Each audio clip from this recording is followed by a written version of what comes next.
গীতা দেবীর যমজ ছেলে ছিল নকুল আর মুকুল, যাদের স্ত্রী ছিল নয়না আর সুনয়না। বিয়ের পর থেকে নকুল আর মুকুলের খালি ঝগড়া হতো, তাই গীতা দেবী আজ তার সমস্ত সম্পত্তি ভাগ করছিল। এই বাড়িতে আর সব খেতে তোমাদের দুজনের সমান অধিকার, তোমাদের দুজনেই সমান অধিকার পাবে। তোমাদের দুজনের ঝগড়া করার কোনো দরকার নেই। আমার আর আমার স্বামীর যা কিছু রয়েছে সবকিছুই তোমাদের মধ্যে সমান ভাগ হবে। ঠিক আছে মা, তুমি যা আদেশ করবে। সেদিন থেকে ঘরের মাঝখানে একটা লাইন টেনে দেওয়া হলো। একই বাড়িতে দুটো উনুন হয়ে গেল, আর দুটো জায়গাতেই আলাদা আলাদা রান্না তৈরি হতো। মা, এবার যখন সবকিছুর ভাগ হয়ে গেছে তখন এটাও করে নেওয়া যাক। একদিন তুমি আমার বাড়িতে খাও আর একদিন দাদার ওখানে। এটাও ঠিক আছে। সেই থেকে গীতা দেবী এক বেলার খাবার খেত নকুলের কাছে আর আরেক বেলার খাবার খেত মুকুলের কাছে। সম্পত্তির সাথে সাথে মাও ভাগ হয়ে গেছিল, আর এইসবের কারণ ছিল নকুল আর নয়না। নয়না সব সময় নকুলকে উস্কানি দিত। আমার তো মনে হয় তোমার মা মুকুলদের বেশি সম্পত্তি দিয়েছে। এমনটা হতে পারে না, মা তো সবটা সমান ভাগে ভাগ করেছে। তাও বুঝতে পারছি না, মুকুল আর সুনয়না দেখি তোমার মায়ের খুব যত্ন নেয়, মায়ের সেবা করে। এমনি এমনি কেউ কেন মায়ের এভাবে সেবা করবে? আরে তুমি না, মুকুল এই রকম, ও বরাবরই মাকে বেশি ভালোবাসে। কিন্তু সুনয়না, ও কেন সেবা করবে? কারণ বৌদি দাদার সব কথা শোনে, বুঝেছো? ও তোমার মতো নয় যে নিজের স্বামীকে আঙুলের ওপর নাচাবে। হ্যাঁ হ্যাঁ, তুমি তো আমাকেই দোষ দাও। আমি তো সবার ভালোর জন্য বলেছিলাম যে ভাগ করে দেওয়া হোক। এমনিতেও তোমার মায়ের বয়স হয়ে গেছে, ভবিষ্যতে কি হয় কে জানে। ভালোই তো হলো যে তাড়াতাড়ি টাকা আর সম্পত্তির ঝামেলা মিটে গেল। এবার অন্তত তোমার মায়ের ওপরে কোনো বোঝা থাকবে না তো। এবার হয়েছে তো, ছেড়ে দাও। সেখানেই অন্যদিকে মুকুল আর সুনয়না মায়ের সেবা করতে ব্যস্ত ছিল। মা, আমি তোমার পছন্দের বেসনের লাড্ডু বানিয়েছি। বাহ, খুব ভালো। আর মা, আমি কবিরাজকে তোমার কোমরের ব্যথার কথা বলেছি, বুঝেছো? উনি বলেছেন সন্ধেবেলা ওনার থেকে তেল নিয়ে নিতে, সেই তেলে তোমার কোমরের ব্যথা ঝট করে উধাও হয়ে যাবে। ভালো কথা, ভালো থাকো তোমরা দুজন, সব সময় ভালো থেকো। গীতা দেবী মুকুল আর সুনয়নাকে আশীর্বাদ দিচ্ছিল, আর এটা দেখে নয়নার রাগে ফেটে পড়ল।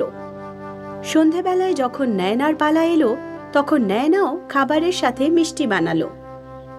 এই নিন মা, আপনার পছন্দের পনিরের তরকারি, রুটি, রায়তা, ভাত আর রসগোল্লা। বাহ বাবা, আজ কি বিশেষ কিছু আছে? বিশেষ কিছু না, এই একটু বানাতে ইচ্ছে হলো। তুমি আমার ছেলের বউ, তোমাকে আমি ভালো করে জানি। তুমি পারলে তো রান্নাঘরেই যাও না। কি যে বলেন মা, আপনিও? ভালো কথা যে তুমি এত খাবার তো বানিয়েছো, ভগবান তোমায় সুবুদ্ধি দিক। দুজনকে দেওয়া আশীর্বাদে পার্থক্য ছিল। এইসব শুনে নয়না আরো রেগে গেল। ও মনে মনে প্যাচ কষতে লাগলো। গীতা দেবীর মুকুল আর সুনয়নার ভালো মানুষই পছন্দ ছিল। সে জানতো যে এরা দুজন সেবা বিনা কোনো স্বার্থে করে। অন্যদিকে নকুল আর নয়না ছিল খুবই স্বার্থপর। তাদের সব কিছুর পেছনেই কোনো না কোনো স্বার্থ ছিল। কয়েক বছর অবধি সবকিছুই এইভাবেই চলতে থাকলো। এবার গীতা দেবীর শরীর খারাপ হতে শুরু করলো, আর একটা ব্যাপার নিয়ে উনি খুব চিন্তিত থাকতেন। আমি সবকিছু তো তোমাদের দুজনের মধ্যে ভাগ করেছি, শুধু আমার কাছে জাদুই কুকার আছে। ওটা কোনো একজনকে দিলে অন্য জনের সাথে অন্যায় হবে, কিন্তু ওই জাদুই কুকার তারই প্রাপ্য যে ভালো। তাই এটা আমি মুকুল আর সুনয়নাকেই দেব। এই ভেবে গীতা দেবী কুকার হাতে নিল আর সুনয়নার কাছে গেল।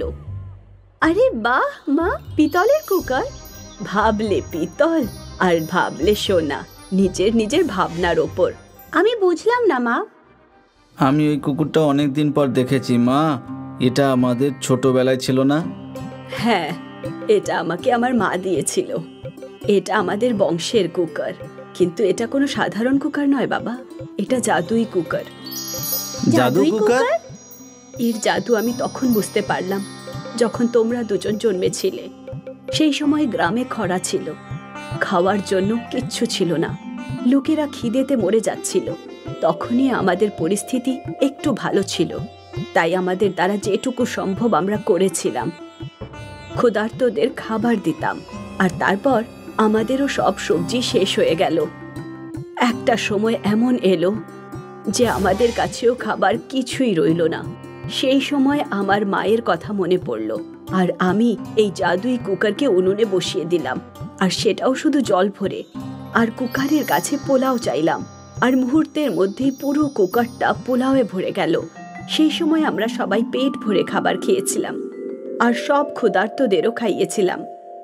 যখন খরা শেষ হলো তখন সব কিছু আগের মতো হয়ে গেছিল। আমি কুকারকেও সাবধানে রেখে দিলাম। সেদিনের পর আর কুকারের দরকারই পড়েনি। সুনয়না, এবার এটা আমি তোমাকে দিচ্ছি। আমার বিশ্বাস তুমি এর সঠিক ব্যবহার করবে। হ্যাঁ মা, নিশ্চয়ই। গীতা দেবী ওই জাদুই কুকার সুনয়নাকে দিয়ে দিল, আর তার কিছুদিন পরেই উনি মারা যান। সুনয়না কুকারটাকে সাবধানে রেখে দেয়। কয়েক বছর কেটে যায়। সুনয়না কুকারের কোনো প্রয়োজন ছিল না। তারপর হঠাৎ ভারী বর্ষা শুরু হয়ে যায়। গ্রামে জল ভরে যেতে লাগলো। টানা 3 দিন বৃষ্টি হলো। সব লোকেরা চিন্তায় ছিল। বৌদি, তোমার কাছে কি কোনো কিছু খাবার আছে? খুব খিদে পেয়েছে। না, সব শেষ হয়ে গেছে। তখনই মুকুলের মায়ের কথা মনে পড়ে গেল। আরে সুনয়না, আমাদের কাছে জাদুর কুকার আছে তো। হ্যাঁ। সুনয়না তাড়াতাড়ি জাদুই কুকার নিয়ে এলো, আর গীতা দেবী যেমন বলেছিল তেমনই শুধু জল ভরে কুকার উনুনে বসিয়ে দিল। বৌদি, তুমি এটা কি করছো? তুই শুধু দেখ। সুনয়না কুকারের কাছে পনিরের তরকারি চাইলো, আর যখন সুনয়না কুকার খুলল তখন কুকারে প্রচুর পরিমাণে পনিরের সবজি ছিল। বাপ রে! সুনয়না তরকারি অন্য বাসনে ঢেলে দিল, আর কুকারে আবার জল ঢেলে দিল। আমার ভাত চাই। কুকার খুলতেই তাতে ভাত ছিল। বৌদি, আপনি রুটিও আনিয়ে নিন। হ্যাঁ দাদা। সুনয়না কুকার উনুনে বসালো, আর এবার তাতে প্রচুর রুটি ছিল। সবাই পেট ভরে খাবার খেলো। তখনই সুনয়নার চোখ প্রতিবেশীদের বাড়ির দিকে গেল। বাড়ির বাইরে 2 বাচ্চা অপেক্ষা করছিল। হয়তো ওদেরও খিদে পেয়েছে। সুনয়না আরেকবার উনুনে কুকার বসালো আর পোলাও চাইলো। এই সব পোলাও সুনয়না নিজের প্রতিবেশীদের দিয়ে দিল। ধন্যবাদ। আমরা সবাই খাবারেরই অপেক্ষা করছিলাম। রেশন শেষ হয়ে গেছিল, বুঝতে পারছিলাম না যে বাচ্চাদের কি খাওয়াবো। কোনো ব্যাপার না, এবার সবাই পেট ভরে খাও। যখন সুনয়না বাড়ি ফিরল তখন নয়না তাকে বলল, এই জাদুই কুকারটা তো আমাদের, আমরা অন্যদের কেন সাহায্য করব? কারণ এর জাদু এইরকমই। যদি তুমি শুধু এটা নিজের জন্য ব্যবহার করো তাহলে এর জাদু শেষ হয়ে যাবে। এরকম আবার হতে পারে নাকি? এটা হলো জাদুই কুকার, এটা যার কাছেই থাকুক সে যা চাইবে সে তা পেয়ে যাবে। আচ্ছা, তাহলে তুমি চেষ্টা করে দেখে নাও। হ্যাঁ হ্যাঁ, অবশ্যই। নয়না কুকার ধুলো আর তাতে জল ভরে দিল। আমার পালং শাকের তরকারি চাই। কিন্তু যখন নয়না কুকার খুলল তাতে শুধু জলই ছিল। এ কি? এবার আমি চেষ্টা করছি। আমার পালং শাকের তরকারি চাই। সুনয়না কুকার বন্ধ করলো আর 1 মিনিট পর খুলল। কুকার পালং শাকের তরকারিতে ভর্তি ছিল। এবার তুমি বুঝেছো নয়না, এই কুকারের জাদু শুধু ভালোর জন্য কাজ করে। হ্যাঁ, আপনাকে ছাড়া কেউ যদি এই কুকার থেকে কিছু চায় তাহলে সেটা কাজ করবে না। আজ থেকে আমিও আপনার মতোই ভালো হব। কেন, জাদুই কুকার চালানোর জন্য? না, যাতে আপনার মতো আমিও আশীর্বাদ আর শুভেচ্ছা পাই। নিশ্চয়ই পাবে। অন্যদের সাহায্য করে তো দেখো। নয়না বুঝে গিয়েছিল যে ভালোই হলো জীবন ধারণের সঠিক উপায়। ভালো মানুষরা বিপদের সময় সাহায্য পেয়েই যায়। সুনীল আর আসিফ দুজনে বন্ধু ছিল। ওরা দুজনে একই গ্রামে থাকতো। ওরা একসাথে বাঁশ কাটতে যেত। আমাদের জঙ্গলের পেছনের দিকে যাওয়া উচিত। ওখানে অনেক বড় বড় বাঁশ গাছ আছে। কিন্তু ওখানে যেতে আমাদের নদী পার করে যেতে হবে। কিন্তু আসার সময় যদি নদীতে স্রোত বেশি থাকে তাহলে ফিরবো কেমন করে? আমরা তখনই ওই দিকে যাব যখন নদীর স্রোত কম থাকবে, আর তাড়াতাড়ি বাঁশ কেটে ফিরে আসব। বেশি লম্বা বাঁশ হলে বেশি পয়সা পাবো, সেটা ভাবো। এটাও ঠিক, তাহলে কালকেই যাব। পরের দিন আসিফ আর সুনীল জঙ্গলের পেছনের দিকে পৌঁছলো। এখানে কত মোটা মোটা বাঁশ আছে, আর লম্বাও। ব্যবসায়ীরা এগুলোর খুব ভালো দাম দেবে। হ্যাঁ, ভালো বাঁশ পেয়ে দুজনেই খুব খুশি হলো। ওরা বাঁশগুলো নিজেদের গ্রামে নিয়ে গেল। বাবা, অনেক দিন পর এমন লম্বা বাঁশ দেখলাম। এখন এগুলো দামও ভালো দিতে হবে। হ্যাঁ হ্যাঁ হ্যাঁ, একটা বাঁশ 200 টাকা। তোমরা দুজন 5টা বাঁশ নিয়ে এসেছো, মোট হলো 1000। 1000 পেয়ে দুজন খুব খুশি হলো। টাকা দুজনে নিজেদের মধ্যে ভাগ করে নিল। রোজ ছোট ছোট বাঁশে 300 টাকা রোজগার হতো, আজকে 500 টাকা। এবার তো আমরা জঙ্গলের পেছনের দিকেই যাব।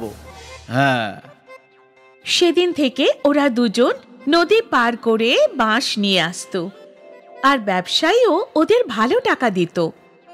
একদিন সকালে দুই বন্ধু যাওয়ার জন্য রওনা হচ্ছিল। ভাই, মা বলছিল বাজার থেকে চাল আর মশলা আনতে হবে, আর আমাকে পনিরও নিতে হবে। তাহলে চলো আগে বাজারে যাই, তারপর সেইখান থেকে নদীর পাড়ে যাব। হ্যাঁ, দুটো কাজ একসাথে হয়ে যাবে। দুজনে বাজার পৌঁছলো, আর ওদের যা যা জিনিস দরকার ছিল ওরা কিনে নিল। দেখো ভাই, কি টাটকা পনির পেয়েছি। আজকে রাতে তো আমার নিমন্ত্রণ, আমিও আসবো খেতে। চলে এসো, আমি কখনো বারণ করেছি নাকি? চলো এবার নদীর পাড়ে যাই, বাঁশ কেটে বিক্রিও তো করতে হবে। হ্যাঁ হ্যাঁ।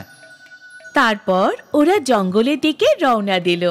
প্রতিদিনের মতো ওরা নদী পার করে তারপর জঙ্গলে পৌঁছে গেল আর বাঁশ কাটতে লাগলো। কিন্তু হঠাৎ বৃষ্টি শুরু হয়ে গেল। আমাদের বাড়ি ফিরে যাওয়া উচিত, নদীতে জল বেড়ে যাবে। হ্যাঁ, শুধু আর একটা বাঁশ কেটে নিই। হ্যাঁ। বৃষ্টি আরো জোরে শুরু হয়ে গেল। কিছুক্ষণের মধ্যে ওদের বাঁশ কাটা হয়ে গেল। তারপর ওরা বাঁশ নিয়ে নদীর দিকে রওনা দিল। ওদিকে নদীর জল অনেক বেড়ে গেছিল। নদীতে তো জল বেড়ে গেছে ভাই, এত স্রোতে নদী পার করা সুরক্ষিত নয়। হ্যাঁ, আমরা কিছুক্ষণ জঙ্গলে অপেক্ষা করি। হ্যাঁ, ওই দিকে যে গুহাটা আছে না, সেখানে অপেক্ষা করি গিয়ে। দুজনে মিলে গুহার দিকে চলে গেল। গুহায় আগে থেকেই কিছু শুকনো কাঠ ছিল। এইগুলো জ্বালিয়ে দিই, একটু গরম হবে।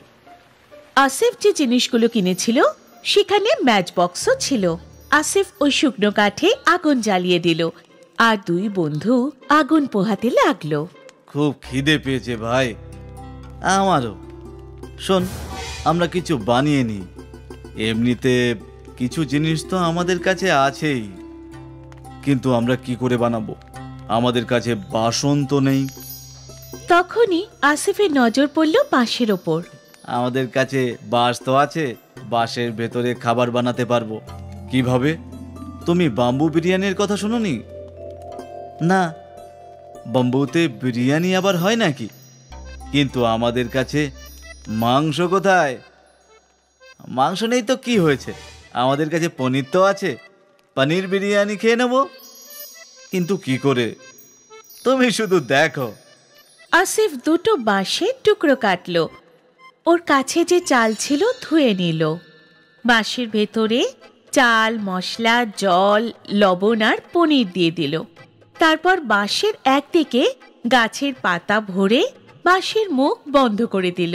তারপর সব জিনিসগুলো ভালো করে নেড়ে জ্বলন্ত আগুনে রেখে দিল। এবার ব্যাস 20 মিনিটে আমাদের বাম্বু বিরিয়ানি তৈরি হয়ে যাবে। দেখা যাক। বাম্বু ভালো করে আগুনে পুড়তে লাগলো। তারপর যখন বাম্বু একেবারে ভালো করে পুড়ে গেল, তখনই খুব সুন্দর একটা গন্ধ গুহাতে ভরে গেল। মনে হচ্ছে বিরিয়ানি তৈরি হয়ে গেছে ভাই। আসিফ ওই বাম্বু বাইরে বের করলো আর দুটো কলা পাতা পেতে নিল। আর যখনই বাম্বু একটু ঠান্ডা হলো তখন বিরিয়ানি কলা পাতায় বার করে নিল। দেখতে তো খুব সুন্দর হয়েছে। এমন যেই হোক, খিদে তো পেয়েছে, খেয়ে নিই আগে, চলো। দুজনে বিরিয়ানি মুখে দিল আর দুজনে মন্ত্রমুগ্ধ হয়ে গেল। তারপর দুজনে খুব মজা করে বিরিয়ানি খেতে লাগলো। ভাই, তুমি এত ভালো বাম্বু বিরিয়ানি বানাও যে কিছু বলার নেই। ধন্যবাদ। তোমার তো বিরিয়ানি বিক্রি করা উচিত বন্ধু। সেটা না করে কেন পরিশ্রম করছিস? এই বিরিয়ানির বিখ্যাত হতে সময় লাগবে না। সত্যি? হ্যাঁ, তুমি যদি রাজি থাকো তাহলে একসাথে ধাবা খুলে ফেলি। হ্যাঁ হ্যাঁ, কেন নয়। যখন বৃষ্টি বন্ধ হলো, নদীর জল কমে গেল, তখন দুই বন্ধু সমস্ত বাঁশ নিয়ে গ্রামে ফিরে এলো। কিন্তু আজ ওরা বাঁশ বিক্রি করল না। পরের দিন আসিফ আর সুনীল গ্রামের মোড়ে নিজেদের দোকান খুলল। গ্রামবাসী অবাক হয়ে দেখছিল যে ওরা বাঁশের ভেতর কি বিক্রি করছে। আরে ভাই, এগুলো কি? এগুলো বাম্বু বিরিয়ানি কাকা, পনিরের। বাম্বু বিরিয়ানি? আমাকেও তো একটু খাওয়াও। গ্রামের লোক এই প্রথমবার বাম্বু বিরিয়ানি চেখে দেখল। আরে বাহ, কি দারুণ স্বাদ আসিফ ভাই। এইরকম বিরিয়ানি সারা জীবনে খাইনি, খুব ভালো লাগলো। আসিফ আর সুনীলের বাম্বু বিরিয়ানি গ্রামে বিখ্যাত হয়ে গেল। গ্রাহক ভিড় করে দাঁড়িয়ে বাম্বু বিরিয়ানি খেতে লাগলো। আসিফ আর সুনীলের রোজগার অনেক গুণ বেড়ে গেল। তারপর আর কি, সুনীল আর আসিফ মজদুরি ছেড়ে বাম্বু বিরিয়ানি বিক্রি করতে শুরু করে দিল। ওরা দিন রাত 4 গুণ উন্নতি করতে লাগলো।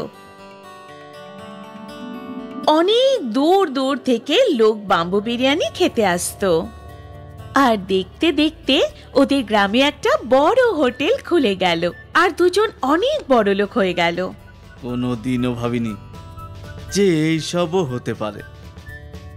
আমিও কোনোদিন ভাবিনি ভাই, সেদিন আমাদের ভাগ্য বদল দিতেই বৃষ্টি নেমেছিল। হ্যাঁ, সেদিন বৃষ্টি না হলে আমরা ফেঁসে যেতাম না, আর কোনোদিন বাম্বু বিরিয়ানিও বানাতাম না।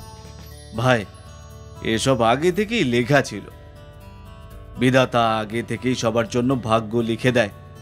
আমরা তো শুধু পুতুল, ভগবানের দেখানো রাস্তায় শুধু হাঁটি। হ্যাঁ, একদম তাই। বাম্বু বিরিয়ানি আসিফ আর সুনীলের কপাল বদলে দিল।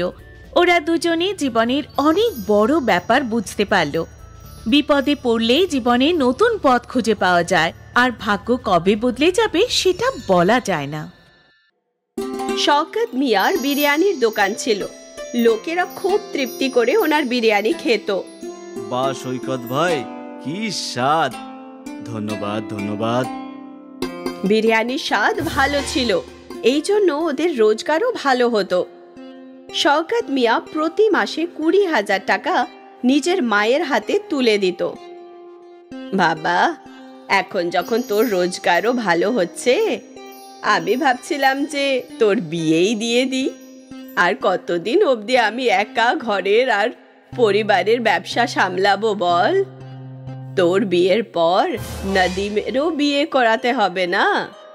আরে মা, আমি তো এখনো বাচ্চা, তুমি প্রথমে দাদার বিয়ে দাও। ঠিক আছে ঠিক আছে মা, তোমার যে মেয়েকে পছন্দ আমি তাতেই রাজি। এ তো খুশির খবর, তোমার থেকে আমি এটাই আশা করেছিলাম সৈকত। শওকতের মা ওর জন্য একটা মেয়ে খুঁজে নিল, সানা। সানা শিক্ষিত ছিল আর খাবারও সুস্বাদু বানাতো। কিছু মাস পর শওকত আর সানার বিয়ে হয়ে গেল, আর তারপর সানা সংসারের সমস্ত কাজ সামলে নিল।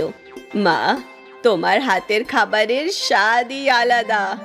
হ্যাঁ বৌদি, কিন্তু বিরিয়ানিতে দাদার হাত কেউ ধরতে পারবে না। হ্যাঁ, সে তো ঠিক। এটা তো তখন জানা যাবে যখন আমি ওনার হাতের বিরিয়ানি খাবো। দাদা, আজকে সবার জন্য বিরিয়ানি নিয়ে এসো। ঠিক আছে, নিয়ে আসবো। শওকতের বিরিয়ানি বিখ্যাত ছিল। যখনই ও বিরিয়ানি বানাতো, বিরিয়ানির গন্ধ আশেপাশে ছড়িয়ে পড়তো আর লোকেরা আকৃষ্ট হয়ে চলে আসতো। আরে ভাই, বিরিয়ানি তৈরি হয়ে গেছে নাকি? না দাদা, এখনো 10 মিনিট লাগবে। ঠিক আছে ঠিক আছে, আমি এখানেই থাকবো। গ্রাহকরা তো শওকতের বিরিয়ানির অপেক্ষাই করত। এই অবধি সবকিছু ভালোই চলছিল। এই আমজাদ মিয়া আমার হাতে বানানো ব্যবসা খেতে বসেছে, আমাকে কিছু তো করতেই হবে। আমিও দাম কমিয়ে দেবো। শওকতও বিরিয়ানির দাম কমিয়ে 80 টাকা করে দিল। প্রতিদিন তো এই দোকান থেকে বিরিয়ানি খায়, চল আজকে ওই নতুন দোকান থেকে খায়। ঠিক আছে। অনেক গ্রাহক শুধু নতুন স্বাদের জন্য আমজাদের দোকানে যেতে লাগলো, কিন্তু আমজাদের হাতে আলাদাই জাদু ছিল। একবার যে ওর বিরিয়ানি খেত, সে ওর দোকানে আবার আসতো। কালকে যে বিরিয়ানি খেয়েছিলাম আজকেও সেটাই খাবো। হ্যাঁ নিশ্চয়ই, ওই বিরিয়ানিটাকে কেউ ভুলতে পারবে না। আস্তে আস্তে শওকতের গ্রাহক কমতে শুরু করলো। হয়তো এটা কিছু সময়ের জন্য। আমজাদের দোকান নতুন, তাই লোকেরা ওখানে বিরিয়ানি খেতে যাচ্ছে। কিছুদিন পর আমার গ্রাহক ফিরে আসবে। শওকত নিজেই নিজেকে এটা বোঝানোর চেষ্টা করলো, কিন্তু ব্যবসায় লস ওকে চিন্তায় ফেলে দিয়েছিল। এখন বাড়িতেও ও সবসময় চিন্তিত থাকতো। কি হয়েছে শওকত, তুই কি নিয়ে এত ভাবছিস? কি আর বলবো মা, আমার দোকানের সামনে আরো একটা বিরিয়ানির দোকান হয়েছে। আস্তে আস্তে আমার সমস্ত গ্রাহক ওখানেই যাচ্ছে। এইরকম চলতে থাকলে একদিন আমাকে দোকান বন্ধ করে দিতে হবে। এরকম কিচ্ছু হবে না বাবা, ওপরওয়ালা আছে তো, হয়তো এটা কদিনেরই ব্যাপার। আমি এটাই আশা করছি মা। শওকত চিন্তায় ছিল, আর এই কথাটায় পুরো পরিবারের খারাপ লাগছিল। ওই রাতে সানা শওকতের পুরো ব্যাপারটা জানলো। যদি দামের জন্যই গ্রাহক অন্য দোকানে যাচ্ছে, তাহলে আমরা যদি দাম কম করে দেখি। আমরা কি করে দাম কমাবো সানা? বিরিয়ানি 1 প্লেট বানাতেই 50 টাকা লাগে, আর আমি 80 টাকায় বিক্রি করছি, মানে শুধু 30 টাকার লাভ। যদি এটাও কমিয়ে দিই তাহলে সংসার খরচ কিভাবে চালাবো? তাহলে কি আমরা বিরিয়ানি বানানোর জিনিসপত্র সস্তায় কিনতে পারি না? বিরিয়ানিতে সব থেকে দামি হলো চাল, সম্ভবত বাসমতি চাল। কিভাবে সস্তায় পাবো? এবার আমি বাসমতি চালকে প্লেন চালের সঙ্গে বদলাতে তো পারবো না। আমরা যদি বাসমতি চালের জায়গায় অন্য কোনো জিনিস ব্যবহার করি তখন? তার মানে? ম্যাগি। ম্যাগির অনেক ধরনের সুস্বাদু জিনিস হয়। যদি আমরা ম্যাগির বিরিয়ানি বানাই তাহলে আমাদের খরচাও কম হবে। ম্যাগি বিরিয়ানি? এটা তো প্রথমবার শুনলাম। এখনকার যুগে আলাদা জিনিসই বিক্রি হয়, একবার চেষ্টা করেই দেখা যাক না? ঠিক আছে, আর এমনি তো কিছু তো হচ্ছে না, তাহলে ওটাই করা যাক। পরের দিন শওকত প্রতিদিনের মতো বিরিয়ানি বানালো, আর এইবার ও বাসমতি চালের বদলে ম্যাগি দিল। ম্যাগির বিরিয়ানি তাড়াতাড়ি তৈরি হয়ে গেল, আর ওর খরচও কম ছিল। এই জন্য শওকত ও দাম 50 টাকা করে দিল। বাইরে বড় বোর্ড লাগিয়ে দিল, ম্যাগি বিরিয়ানি 50 টাকা। এই ম্যাগি বিরিয়ানিটা আবার কি? ম্যাগি জানি আর বিরিয়ানিও জানি, কিন্তু ম্যাগি বিরিয়ানি আজ অব্দি তো খাইনি। চল আজকে ওটাই খাই। হ্যাঁ হ্যাঁ। ম্যাগি বিরিয়ানির নাম পড়ে অনেক গ্রাহক ওর বিরিয়ানি খেতে পৌঁছলো। বাহ বাহ, খুব সুস্বাদু। এইরকম ম্যাগি বিরিয়ানি আমি কোনোদিনও খাইনি। তার কারণ একটাই যে এটা ম্যাগি নয়, ম্যাগি বিরিয়ানি। বাহ ভাই, এইরকম স্বাদ কোথাও পাইনি। ধন্যবাদ ধন্যবাদ। লোকেরা শওকতের বিরিয়ানি খুব পছন্দ করছিল। ওই দিন শওকতের দোকানে গ্রাহকদের ভিড় লেগে থাকলো। ভাই, ম্যাগির বিরিয়ানি তো চালের বিরিয়ানির থেকেও বেশি সুস্বাদু। আজ থেকে আমরা প্রতিদিন ম্যাগি বিরিয়ানি খাবো। শওকত খুশি মনে বাড়ি ফিরল ও ওই খুশির খবর নিজের স্ত্রীকে বলল, আর ও খুশি হয়ে গেল। ওই মাসে শওকতের অনেক ভালো রোজগার হলো। মাসের শেষে শওকত নিজের মাকে 40,000 টাকা দিল। এত? হ্যাঁ মা, সানার ম্যাগি বিরিয়ানির আইডিয়া কাজ করেছে, দ্বিগুণ রোজগার হচ্ছে। আরো একবার শওকত খুশি থাকতে লাগলো। ওর সমস্যার সমাধান হয়ে গেছিল, কারণ ওর রোজগার বাড়তে লাগলো।